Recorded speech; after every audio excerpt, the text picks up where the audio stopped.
Я Батизат Леонид Петрович, 1962 года рождения.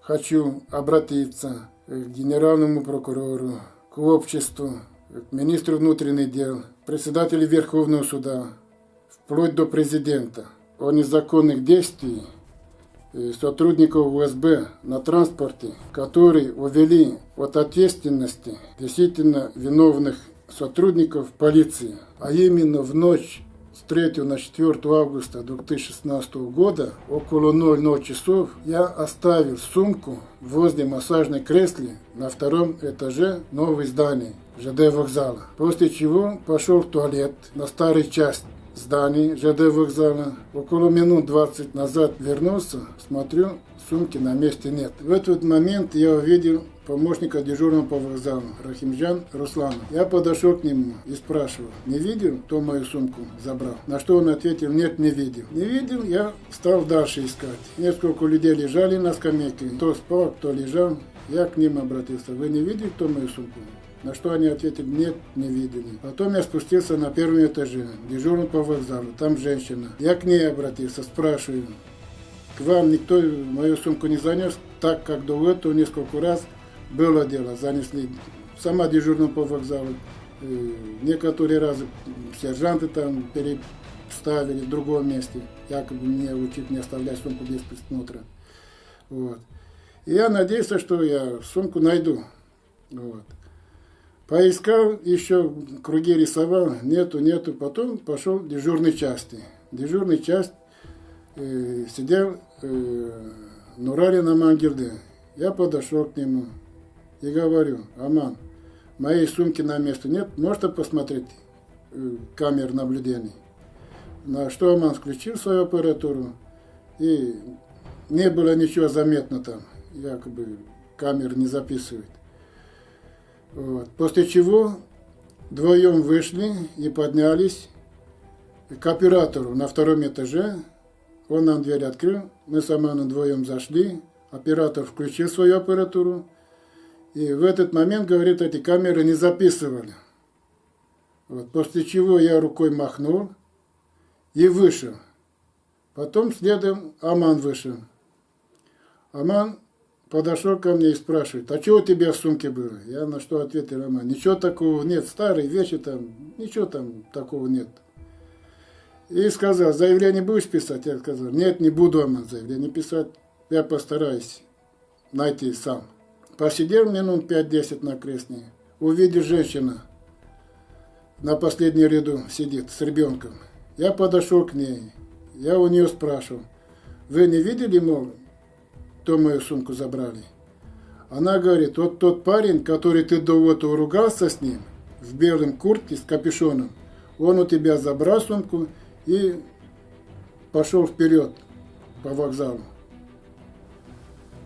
Но я понял, кто этот человек. Потом я сел на кресле и уснул. Ближе к 3:30 появился этот человек, и перед моим глазам слышу шум. Он ругался с одним товарищем, который спал на скамейке. В этот момент я проснулся, смотрю, этот человек, как описала эта женщина по описанию, это тот человек, который я с ним ругался до этого. У него в кармане мой портмоне, наушники на шее надеты. Я это забираю у него из кармана, и наушники, и портмоне.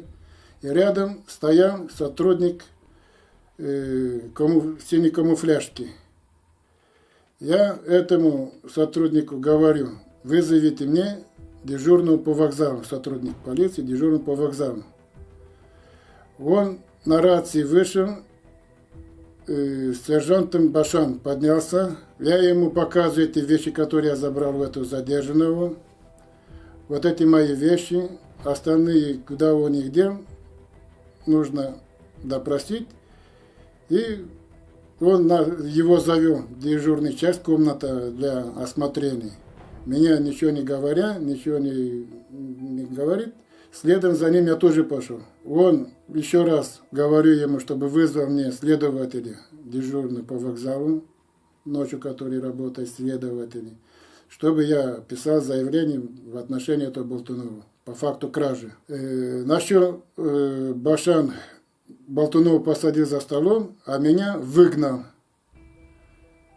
И выгнал так, чтобы агрессивно выйти. Ну, я вышел.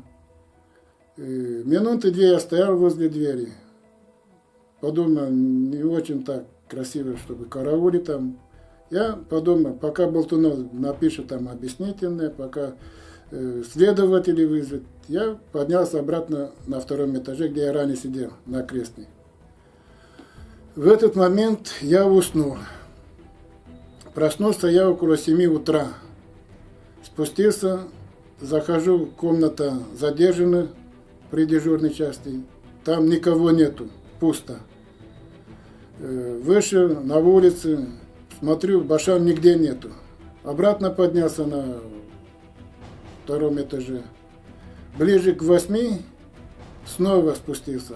Оказывается, там они все собрались. И Башан,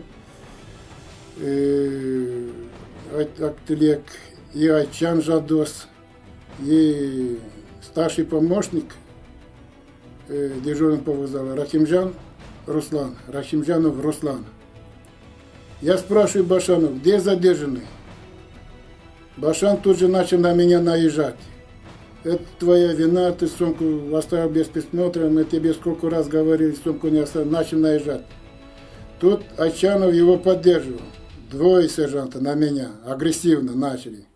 Потом Рахимжанов Руслан меня посадил рядом и говорит, ты не пиши заявление, этот человек из детдома, он сиротой, но начал давить жалобы. Вот. После чего я этого их не выдержал и вышел на улицу. На улице я постоял минуты 2, свежий воздух надышался, и пошел я ДВД-Т. Туда захожу, дежурный попросил, чтобы вызвал меня следователя. Он, следователь, вызвал, пришел Аскербеков Асхат, оперполномочий. Асхат меня завел к себе на 5-м этаже кабинет и начал писать заявление с моих слов в отношении 2 сержантов и помощник дежурного по вокзалу. Помощник дежурного по вокзалу это Рахимжан Руслан, Башан Атлек и Айчану Жандос. Вот. Это заявление было написано с моих слов, после чего на 1 лист, после чего мне Аскербеков Асхат дал мне ознакомиться, прочитать. Я прочитал, было все написано верно с моих слов. Я прочитал верно, все как правильно и расписался. После чего он зашел к начальнику Шимшалиеву. И потом мне позвал, тоже вместе зашли. Шимшалиев Атлимбек мне говорит, ты заявление назад не забираешь, и мы тебе документируем. На что я очень радовался. Ну, как я заявление назад заберу? Вот. Договор остался в силе. Он мне документирует, я заявление назад не забираю. И все. После этого вышли, пошли в столовую со Аскербеков Асхат, поужинали, сняли мне комнату, квартиру, переночевал. Все как положено. День, 2, 3 недели, 10 дней, я не считал это сколько дней, пока не поймали Болтунова. Когда Болтунова поймали, видимо, с него тоже показания сняли, и тут же меня зовет. Оказывается, следователь Ерланбек Улы Мирей это заявление переписал от себя. И когда меня позвали, он меня заставил вот это заявление переписать. Оно было напечатано на машинке и заставили написать собственноручно. Еще красиво, без ошибок. Ну, как он приказал, так я и писал. Когда я дошел до половины, там была написана фамилия Нуралина Магилды. На что я с ним начал ругаться. Зачем ты, Роман, тут ты ни при чем, я к нему не обратился. Я стал ему объяснить вот это дело. На что он мне ответил, ты меня не учи, у меня 8 лет стажу, так что документ надо, давай переписывай. Снутри закрылся, на ключ, на замок закрылись. Хоть ори, не ори, но я, конечно, орал вот это, я сопротивлялся, не хотел вот это все писать. На что он, не кричи, уши есть. Я уши, что есть, везде уши есть. Но все ж таки я все вот эту чушь, которую он напечатал, дал мне переписать, я это все переписал. Другого выхода у меня не было. Так как мне нужен был получить паспорта, документ. Вот этот документ, я его получил. Вот. Притом, они обещали мне сделать гражданин, паспорт гражданства Республики Казахстан. Это лицо без гражданства. Поэтому они свое дело не выполнили. Вот этот документ является лицо без гражданства. Вот. Дальше дело пошло так.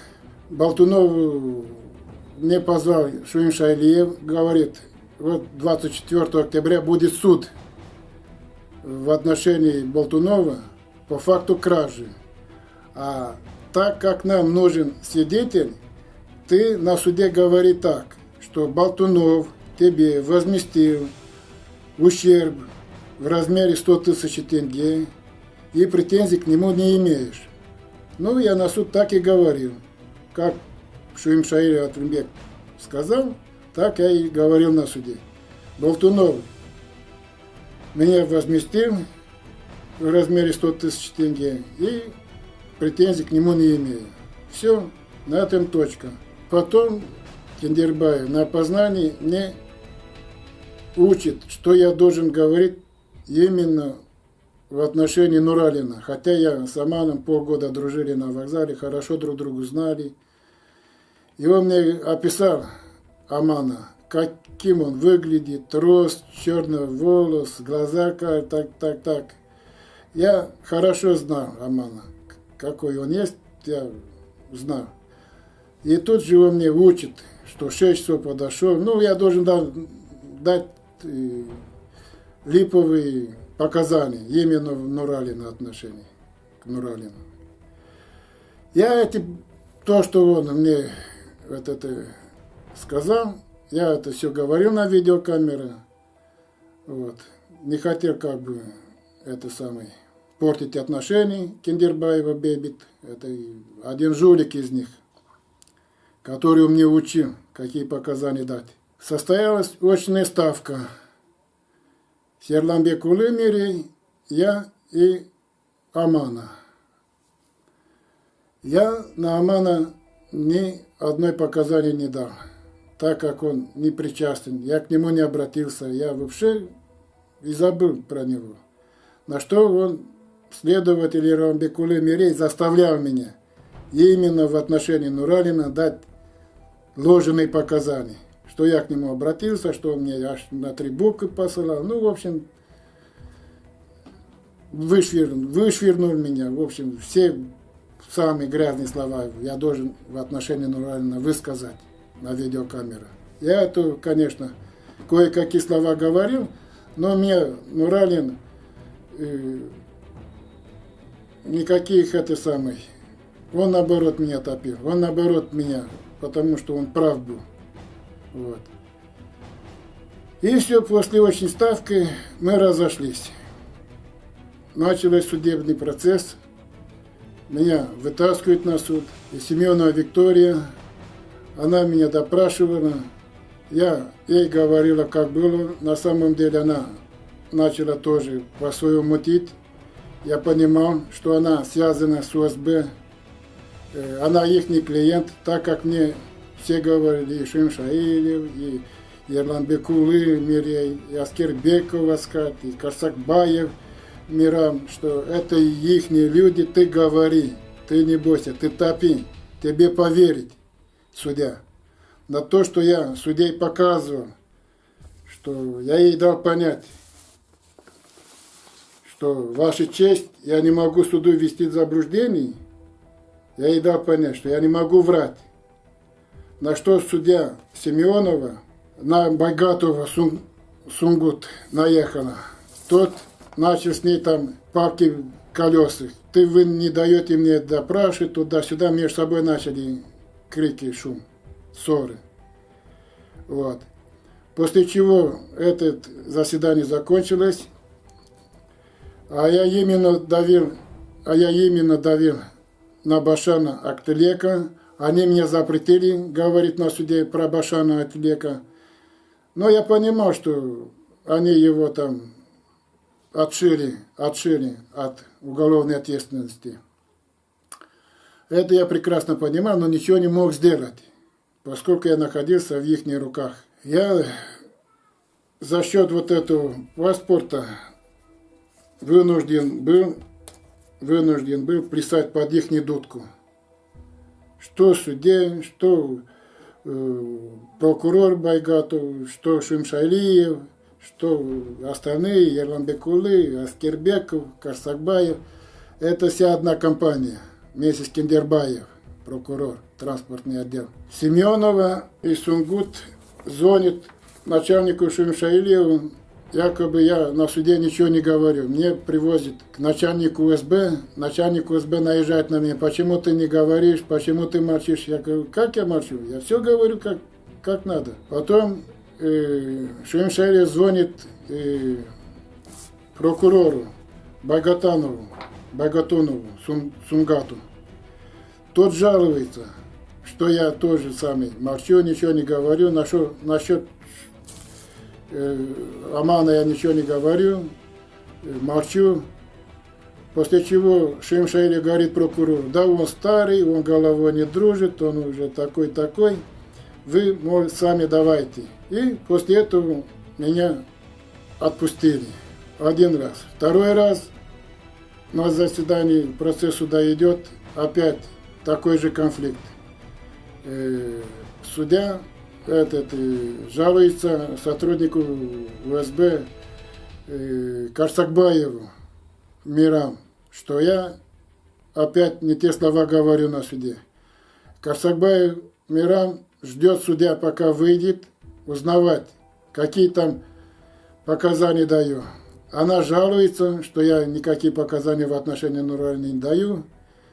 И этот меня привозит опять в УСБ, заводит к следователю Ерламбекулы Мирей. Тот на меня наезжает. Я там пойду, возьму запись, сам буду посмотреть, что ты там говоришь. Я говорю, иди, забери, иди, смотри, иди, делай все, что хочешь. В чем мне говорит? После чего он успокоился и обратно меня возит домой, на квартиру. И вот так было несколько разов. 5 января меня с Карсакбаев отправляют в Актюбинск, чтобы получить паспорт, чтобы написать заявление о восстановлении документа. Лицо без гражданства, паспорта. В Актюбинск приехали, 7 числа заявление написал, лицо без гражданства. Вернулись назад, 30 числа последнее это заседание было на суде. Я там тоже, как они хотели, я это не говорю, но выходили некоторые слова именно, которые его осудили. То, что я утром в 6 часов подходил к нему, это я не подходил утром в 6 часов к нему. Я в это времени спал, находился на 2 этаже. И за что его осудили? Я все давил на Башана Актылека. Я его хотел, чтобы его наказали по полной программе, поскольку здесь его вина. Он преступника отпустил, без моего ведома. Поэтому я все давил на него. Притом, каждое его дежурство, он всегда ко мне подходит и всегда докапывался. Здесь кушать нельзя. Я, как обычные люди, кушают в вокзале. Пассажиры, проезжие, где им кушать? Так как у меня с деньгами проблемы были, я кушал в вокзале, как все люди. Не мусорил, аккуратно все. Он всегда докопался до меня. Ты здесь не кушай, иди в чайхане, там кушай, и так далее, и тому подобное. После чего мы цепанулись. Один раз я чуть сумкой по голове его не ударил. До того он мне мозги компостировал. И когда он Болтунова отпустил, я понял, что это его рук дело. Нарочно он это сделал. Так как мы до этого ссорились, не однажды ругались, не однажды друг другу посылали. И это он мне назло сделал. Поэтому здесь это его рук дело. Я ни в чем не сомневаюсь. И требую, чтобы его привели к уголовной ответственности. Именно Башана Актылека, сержант. Я требую это и настаиваю. Дальше по апелляции должны были меня вызвать, не вызвали. Апелляцию оставили без изменений. 19 марта меня отпустили. Посадили на поезд и отправили в Актюбинск. В Актюбинск я приехал 21 марта. Тут праздник на Урыс. После праздника 28 марта я пошел и получил вот этот документ. Это 28 марта получил этого документа. Паспорт без гражданства. Теперь, какие документы, так как у меня никакого документа не было до этого, какие документы лежат в деле? Лично на мое имя, фамилия, отчество Батизат Леонида Петровича, какой документ лежит? Там никакого документа нету в личном деле. Есть одна справка, и та просроченная 1988 год. Они должны были меня документировать прежде чего. Прежде чем либо дать какие показания. Они этого не сделали. Они меня пытали до тех пор, пока я не буду говорить, топить этого человека. А именно Нуралина Амангилды. Даже бумаги, которые напечатали и дали мне изучить, чтобы я на суд говорил. Все вот это блевотина, который здесь он напечатал, и здесь 5 бумаг, которые я должен изучить, и судей говорит то, что здесь написано. Вот на что я пошел, чтобы получить вот этот документ. Все вот эти бумаги, которые мне следователь УСБ Ерламбекулы Мирей давал подписывать, он мне не давал прочитать, а просто подписывать. Прекрасно я знал, что они мне заставляли дать ложные показания именно в отношении Нуралина Амангилды. Я это прекрасно понимал, но я ничего не мог сделать в связи с тем, что я должен был получить этот документ паспорта. Вот. В связи с тем, что я себе заставлял дать вот эти ложные показания, после чего я получил инфаркт. И до сих пор я страдаю, до сих пор я мучаюсь. Когда я переписал заявление, следователь УСБ Ерламбекулы Мирей, находящиеся в сумке вещи, он их переоценил по-своему и указал стоимости 110 тысяч тенге. Хотя 50 тысяч тенге это семена дикой орхидеи, на самом деле это были семена анаши. За что я искал вот эту сумку, мне нужны были эти семена. Поэтому он эту сумму преувеличил. На самом деле эта сумма не более 40-44 тысяч тенге.